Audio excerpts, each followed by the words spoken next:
ಯಾಕೆ ಸುತ್ತೀಯ railway station ಹತ್ರ?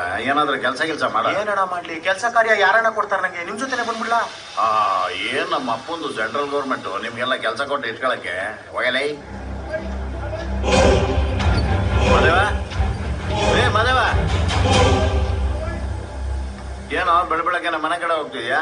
ಬೆಳಗ್ಗೆ ಯಾರಿಗೋ ನೇಳಾಕ್ ಬಂದಿರ್ತಾನೆ, ಚೆನ್ನಾಗಿ ಬಿರಿಯಾನಿ ತಿನ್ಕೊಂಡು ಮನೆಗೆ ಹೋಯ್ತಾವನೆ. ಒಳ್ಳೆ ಕಾಸಾಗಿರುತ್ತೆ, ಫುಲ್ ಪಾರ್ಟಿ ಇವತ್ತು. ಹೌದೇನಾ? ಸರಿ ನಡಿ, ಸಿಗೋಣ ರಾತ್ರಿ. ಏಯ್ ನೀನು ಹೋಗ ಮಾದೇವ ಜೊತೆ ಕೆಲ್ಸಕ್ಕೆ. ಅಯ್ಯಪ್ಪ, ನಾನಂತೂ ಚೆಲ್ ಕೆಲ್ಸಕ್ಕೆ ಹೋಗಲ್ಲ. ಹಾಳಾಗಿ ಹೋಗೋ, ನನಗೆ ಕೆಲಸ ಇದೆ. ರೈಲ್ ಬಿಡೋದು ಒಂದು ದೊಡ್ಡ ಕೆಲಸ ಈ ಅಪ್ಪನಿಗೆ.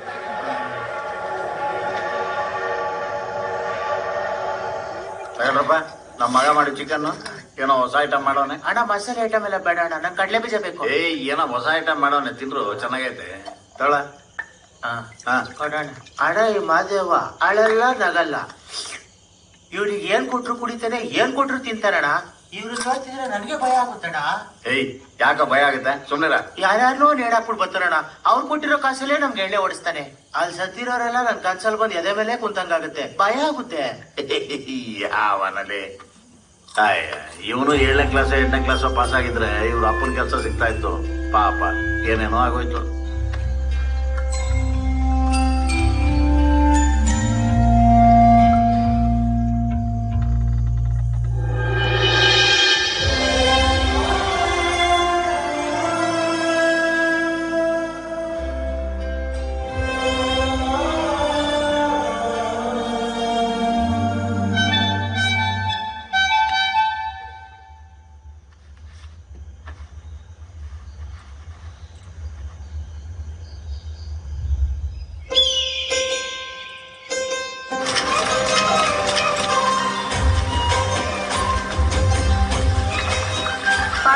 ಯಾಕೆ ಸಪ್ಕಿದ್ಯಾ? ಏನ್ ಯೋಚನೆ ಮಾಡ್ತಿದ್ಯಾ? ನನ್ ಮಗ ರೈಟರ್ ಒಳಗಡೆ ಹೋಗಕ್ ಬಿಡೋದೇ ಇಲ್ಲ ಕಣೆ. ನೀನೇನ್ ಚಿಕ್ಕ ಹುಡುಗಿನ? ನಿನಗೇನ್ ಬುದ್ಧಿ ಇಲ್ವಾ? ಅಲ್ಲ 2 ದಿವಸ 3 ದಿವಸಕ್ಕೊಂದ್ಸತಿ ಜೈಲು ಪುಸುಕ್ ಅಂತ ಓಡ್ ಬಂದ್ಬಿಡ್ತೀಯಾ? ದಯವಿಟ್ಟು ಸರ್ ಹಂಗೆಲ್ಲ ಅನ್ಬೇಡಿ. ಕಳ್ಕೊಂಡವ್ರಿಗೆ ಗೊತ್ತು ಆ ನೋವೇನು ಅಂತ.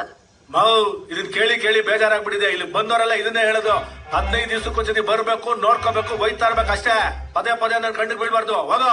ಹೌದು, ನಿಮ್ಮವ್ರು ಯಾರಾದ್ರೂ ಜೈಲಲ್ಲಿ ಇದ್ದಿದ್ರೆ ಗೊತ್ತಾಗ್ತಿತ್ತು ನನ್ ಕಷ್ಟ ಏನು ಅಂತ. ಆ ದೇವ್ ನಿಮಗ್ ಒಳ್ಳೇದ್ ಮಾಡಲ್ಲ ಸರ್.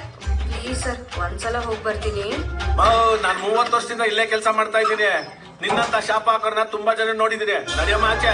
15 ದಿನಕ್ಕೆ ಒಂದ್ಸಲ ವಿಸಿಟ್ ಮಾಡ್ಬೇಕು. ರೂಲ್ಸು ಅಂತ ಸಾಯ್ತಿರ್ತಾನೆ ಅಷ್ಟೇ ತಾನೇ.